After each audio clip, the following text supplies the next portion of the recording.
Bonjour mes frères et sœurs, salutations fraternelles en Jésus-Christ. Je lis avec vous ici un des derniers versets de l'Épître aux Corinthiens, 1 Corinthiens 16, verset 22. Si quelqu'un n'aime pas le Seigneur, il n'a pas sa place parmi vous. Maranatha. Je lis cette traduction dans Paroles vivantes. Dans nos traductions, il y a un autre mot. Si quelqu'un n'aime pas le Seigneur, qu'il soit anathème. J'aime bien cette traduction en français courant. Il n'a pas sa place parmi vous. Quand ce mot est prononcé, Maranatha, peut-être que nous le relions au chant chrétien du même nom. Je lève les yeux vers les montagnes, d'où me viendra le secours. Enfin, ce chant que nous chantons avec beaucoup de joie. Maranatha, viens Seigneur, viens. En fait, en regardant, je ne suis pas... Bon, c'est de l'araméen, Maranatha. Certains commentaires disent du syriaque. Voilà, je ne suis pas un spécialiste des langues originales de la Bible. L'araméen, semble-t-il, c'est un langage courant à l'époque de Jésus, même parmi la population. Alors, qu'est-ce que ce mot araméen vient faire dans une église de culture grecque, comme celle de Corinthe? Peu importe.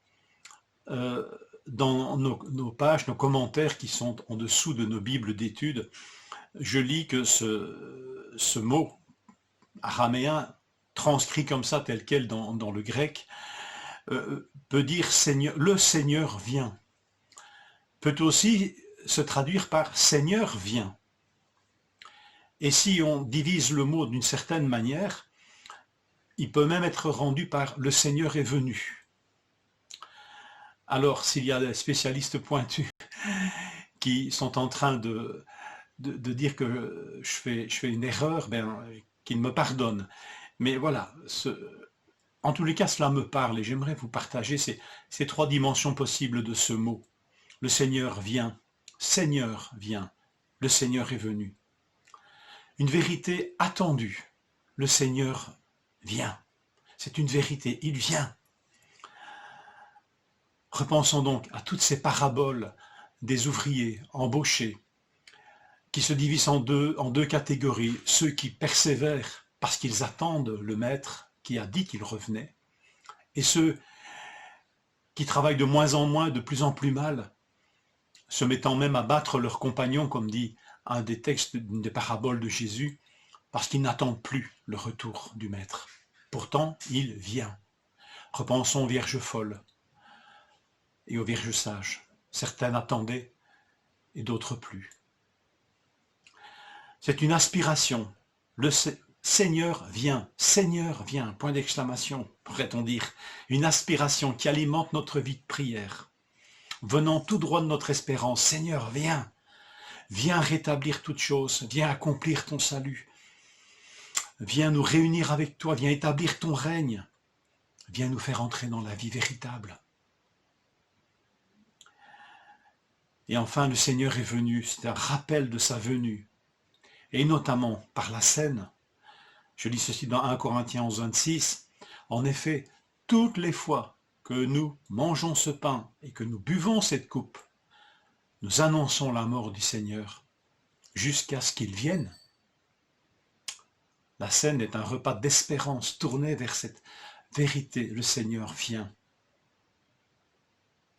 Alors, cette espérance, Seigneur vient, le Seigneur vient, le Seigneur est venu. Cette espérance, elle est celle de ceux et de celles qui aiment le Seigneur. Si quelqu'un n'aime pas le Seigneur, eh bien, qu'il ne prenne pas part à ce repas, à la scène alors, notamment. Mais cette espérance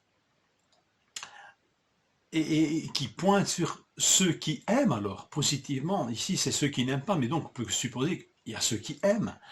Et aimer ici n'est pas le verbe agapao, qui a donné agapé, mais philéo.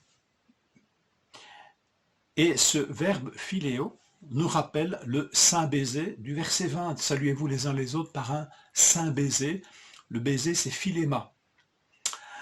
Un baiser fraternel, un baiser d'accueil fraternel, du verset 20. Là. Un baiser de paix. d'amour fraternel. Seigneur, viens. Seigneur, tu viens. Seigneur, tu es venu. Nous t'accueillons par un saint baiser. Je ne sais pas si ça peut redynamiser notre pratique de la scène, mais dans ce repas, nous pouvons nous attendre à la venue du Seigneur au milieu de nous. Sommes-nous tous prêts ou prêtes à l'accueillir par un saint baiser? C'est la condition sine qua non pour que ce repas soit un repas de bénédiction. Alors peut-être que la pratique de la scène soit vivifiée par ce Maranatha, qui ne revient qu'ici, dans 1 Corinthiens 16, 22. On se serait attendu à ce qu'il soit dans l'Apocalypse, ce cri.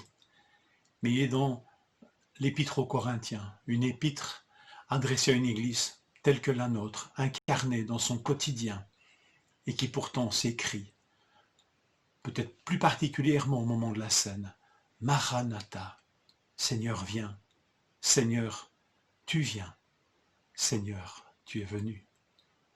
Que le Seigneur nous bénisse dans notre réflexion et nous prépare déjà pour dimanche et la célébration d'un temps de scène. Que le Seigneur vous bénisse.